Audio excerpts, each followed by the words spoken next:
of Parliament sent by our National President JP Nadda ji visited the incident place in Karur. We also met with the family members of the deceased victims. We also spoke to many eyewitnesses. We also visited the hospital and spoke to the injured. Since yesterday evening, we had sought for the time of the district magistrate and the superintendent of police. There were many questions that the delegation wanted to ask them. They had initially agreed to meet us at 3 p.m. today, but both the DM as well as the SP, after we reached out to them in Karur, did not meet with us, did not answer our phone calls, and did not give us an audience. There are 5 questions that the NDA delegation specifically wanted to ask the district authorities and the state government here. First, the organizers, the TVK party, had specifically requested to hold the program at the Lighthouse Circle, Lighthouse Roundabout, which clearly can accommodate more people than the place where they were given permission to conduct the program. While the organizers themselves had requested for a larger space, why did the district authorities not give them permission to hold the program there, but gave permission in a much smaller place? The second question that we had to ask, which came about in multiple conversations with eyewitnesses, was with respect to the electricity failure. Many eyewitnesses told us that the minute Shri Vijay entered the premises, electricity went off, causing and triggering a pandemonium and confusion. Was this power outage natural or was this deliberate? Why did the local authorities, state police, administration not make adequate arrangements for generator and electricity, knowing fully well that such a large gathering was expected? Third, one lady specifically told us that the minute 1 or 2 minutes after Vijay started speaking, more than 200-300 chappals were thrown at him in an organized fashion.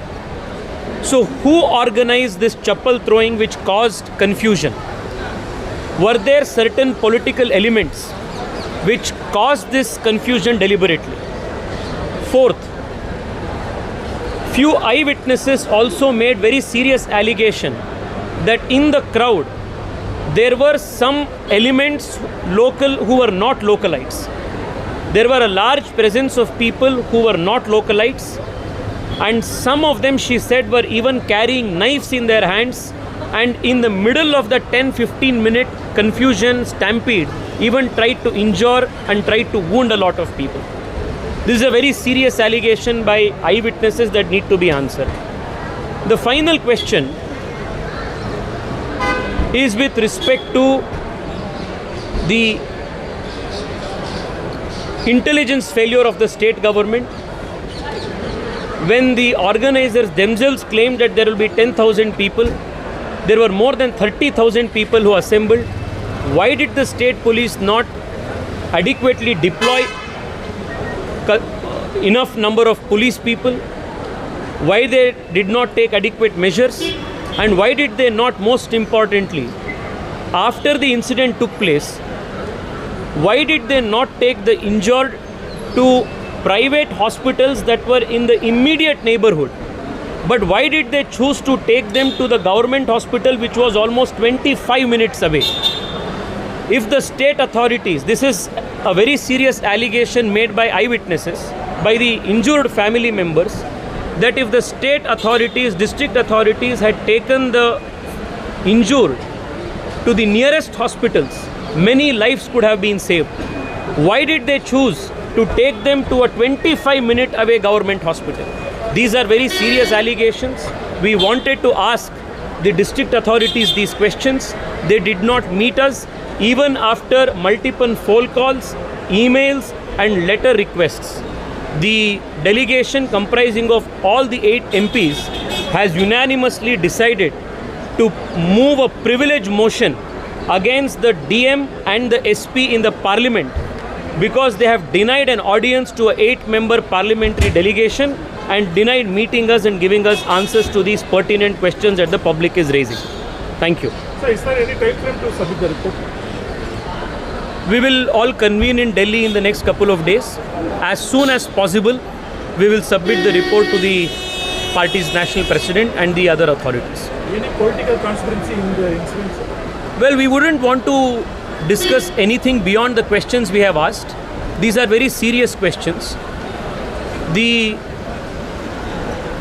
primary responsibility of organizing adequate security arrangements for law and order rests with the state police. The 5 questions that we have asked, starting from permission to the choice of hospital for the injured, from electricity going off to chappals being thrown to non-localites present in the audience. These are all very serious questions. It is only the state government that needs to be answering these questions. The BJP Tamil Nadu unit has already made it abundantly clear that we seek a CBI probe.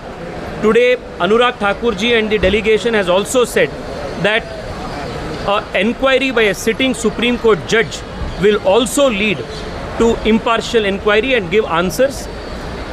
All the family members that we met today made it very clear to us that they do not believe in this one-person commission that the state government has constituted. Let me give you an example of Karnataka.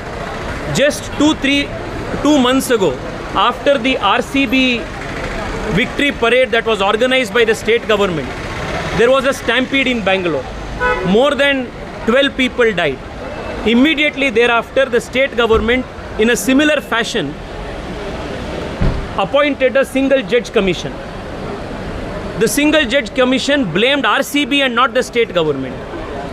If you look at the history of these single judge commissions, no single judge commission, especially handpicked like how it has been handpicked by the state government, this time the CM here, has never given a report blaming the state government.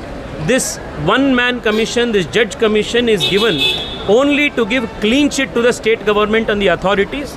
Neither we have faith in it, nor do the people and the injured families. Now, today, TVK President Vijay accused directly Tamil Nadu CM. Sir, while we have watched his press conference, we have watched his video, he has asked pertinent questions. These are the questions we have also asked. But I also feel that when we met the families of the victims, most of them come from extremely poor backgrounds. They're all big fans of Vijay. As an actor, his fame, his prosperity, his career, it's all because of the blessings of his fans. We feel that he owes a moral duty and an obligation to support the fans and their families. We hope that he will do it. My final call is that I will take your leave.